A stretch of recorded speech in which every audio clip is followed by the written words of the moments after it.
et bienvenue dans cette nouvelle rétro de l'info du jeudi 2 janvier. Jeudi dernier, c'était l'année dernière. Nous nous sommes quittés sur le circuit du Mans avec une rétro consacrée aux 24 heures. Ce jeudi, nous vous proposons de renouveler ce plaisir très local avec une sélection des meilleurs reportages consacrés aux belles mécaniques et à la passion de tout ce qui roule sur l'asphalte. Et on commence avec quelques séquences qui mettent nos amis motards en piste. Cette moto roulera bientôt sur le circuit du Mans pour les 24 heures. Les 20 et 21 avril, le team Plinga 72 disputera sa toute première édition entre copains.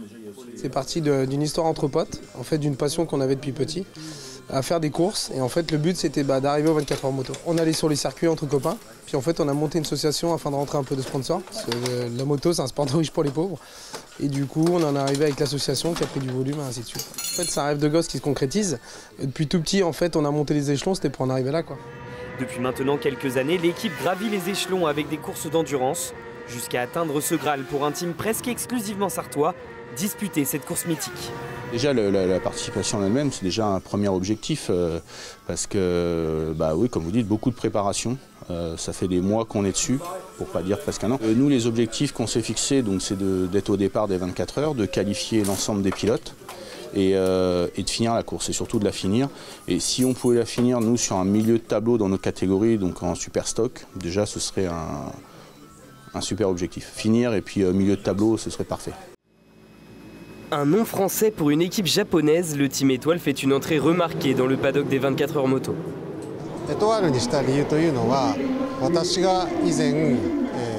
J'ai choisi Étoile parce que j'ai suivi une formation dans un restaurant Michelin appelé Étoile, près de Lyon en France. C'est important pour moi. C'est pour ça que j'ai choisi Étoile comme nom d'équipe.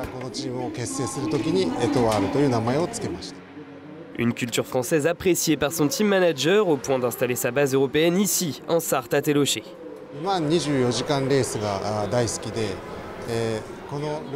J'ai choisi ça parce que j'adore les 24 heures du Mans.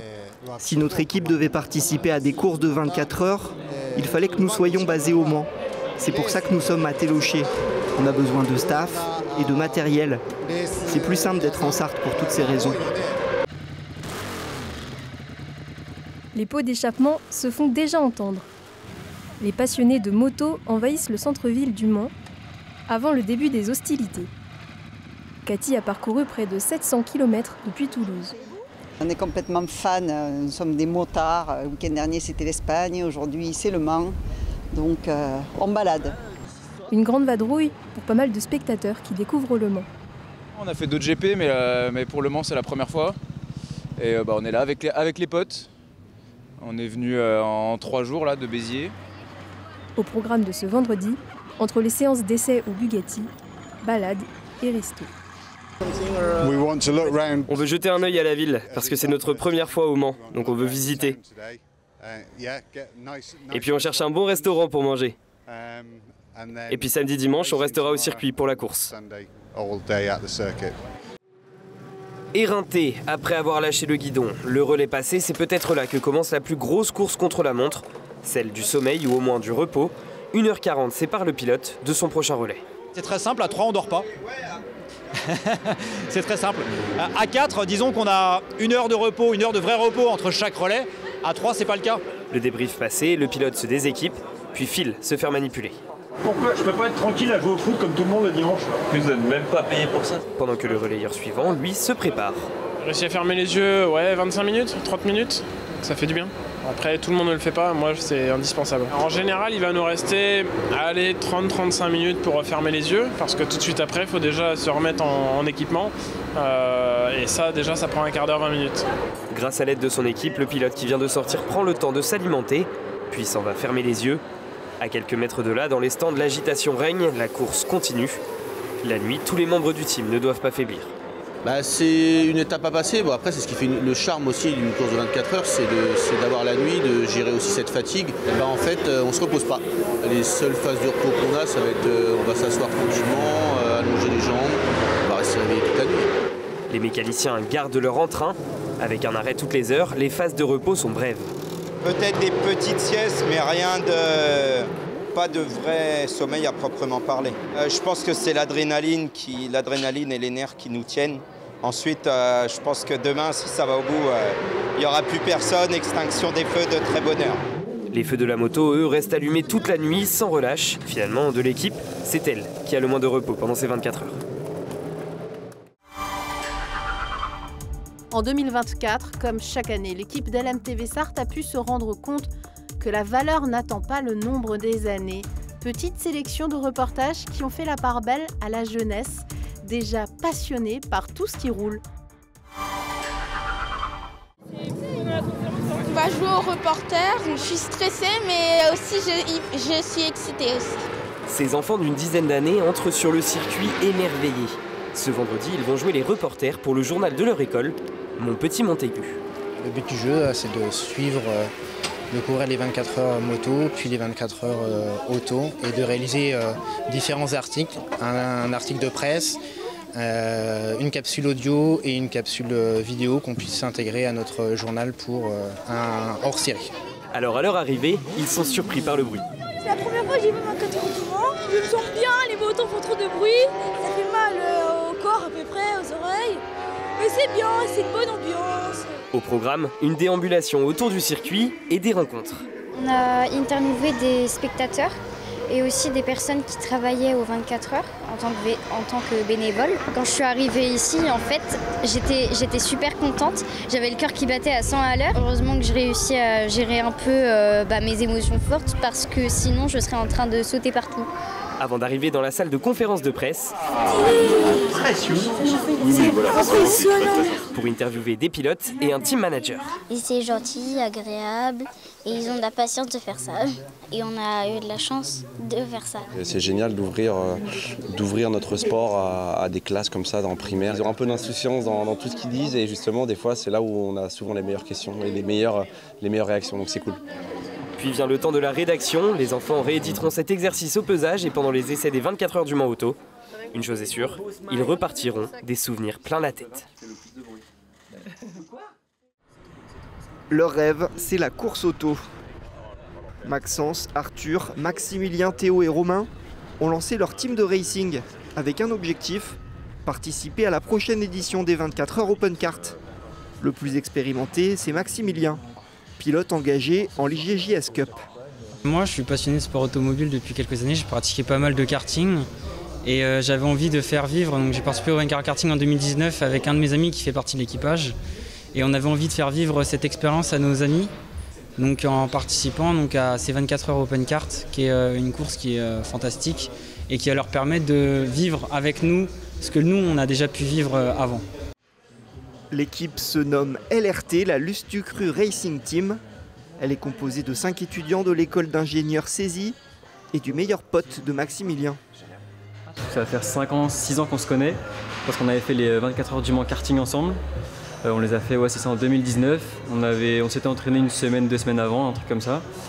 Et au final, après, on ne s'est plus jamais lâché. Et je le suis souvent sur les courses et tout, et puis on est tout le temps ensemble. Pour les autres, ça serait une première course officielle. L'équipe s'entraîne régulièrement sous les recommandations de Maximilien et de Maxence. Au pas de course pour rejoindre la grille de départ, cette monoplace fait partie de la vingtaine de voitures qui pilotent sur le circuit Maison Blanche pour les lycées dans la course.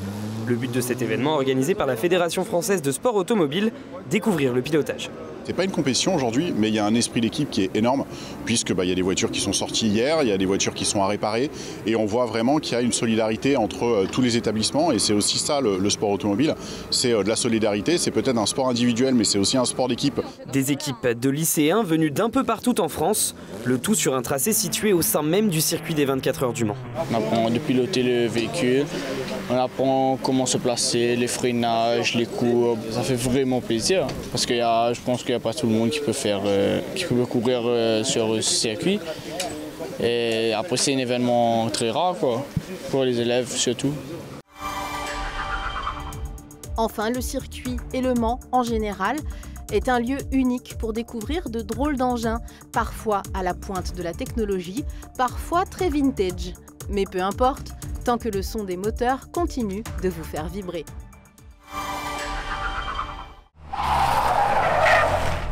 Démonstration de pilotage avec la GR Yaris Hydrogène.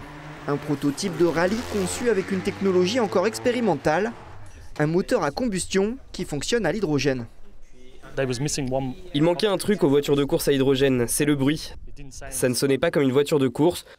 C'était donc l'un de nos principaux objectifs sur cette voiture, lui donner le bruit d'une voiture de course. Elles se sont exhibées sur les routes sartoises toute la journée. 240 voitures de légende, construites entre 1951 et 1973, ont fait briller les yeux de spectateurs passionnés, venus spécialement pour les admirer. Ça marchait bien à l'époque, aujourd'hui c'est différent, mais bon voilà, on est un peu nostalgique on va dire. C'est un peu l'ADN de l'automobile, on était dans une époque où on faisait de magnifiques choses avec peu de choses en fait, et puis on sait que c'est des voitures, ça fait partie du patrimoine. Gants parés, visière baissée, direction les meules bleues. En septembre, la course de mobylettes anciennes fêtera ses 10 ans. Pour l'occasion, l'événement revient au Mans, s'ouvre à tous et à toutes. 1000 équipes attendues, dont l'équipage sartois est 100% féminin, les Mobs and Roses, qui participent pour la première fois. L'idée est venue de mon mari qui a participé à une édition, qui nous dit qu'il y a une autre édition qui va se refaire au Mans. J'en parle à Sarah, qui a une meule que vous voyez derrière, qui me dit c'est pas l'équipe des garçons qu'on va faire, c'est une équipe que de filles. 550 meules au départ font résonner le circuit Bugatti. Et parmi tous ces équipages, parés de noir et d'or, quelques capes rouges, celles des participants en situation de handicap et de leurs accompagnants. Nouveau venus pour cette édition, avec des véhicules adaptés. Il y a l'accélérateur ici, et là le frein. Au profit d'agir contre la maladie, cette édition mêle 8000 personnes, l'occasion de rouler sur le circuit et de profiter de l'effervescence. Là, j'oublie complètement mon handicap en fait. Il devrait y avoir beaucoup plus d'événements comme ça. Je trouve ça magique aujourd'hui. On est comme tout le monde, qu'on soit assis ou debout, c'est pareil. C'est le même combat.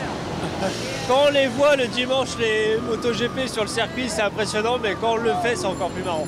Il faut dire que les meules ne sont pas bien rapides, 60 km/h maximum, et tous n'atteignent pas cette vitesse. Ah mais là, font les gamelles à 14 km/h, c'est terrible. C'est une belle manifestation en tous les cas, parce qu'on est d'égal à égal là. Un projet mûri pendant 1 an par l'organisateur de l'événement et l'association. Sur les centaines d'équipages engagés, 35 comportaient des personnes en situation de handicap. Le bon message, c'est que ce Grand Prix, les 10 ans, soit tourné vers les personnes en situation de handicap. Voilà. C'était mon rêve, voilà, l'année des JO, l'année des paras. On voulait que ça donnait du sens à cette course. Même si l'événement festif et caritatif a encore rassemblé plus de 8500 personnes au circuit sur le week-end, ce Grand Prix meule bleu, c'était probablement la vraie DRDR.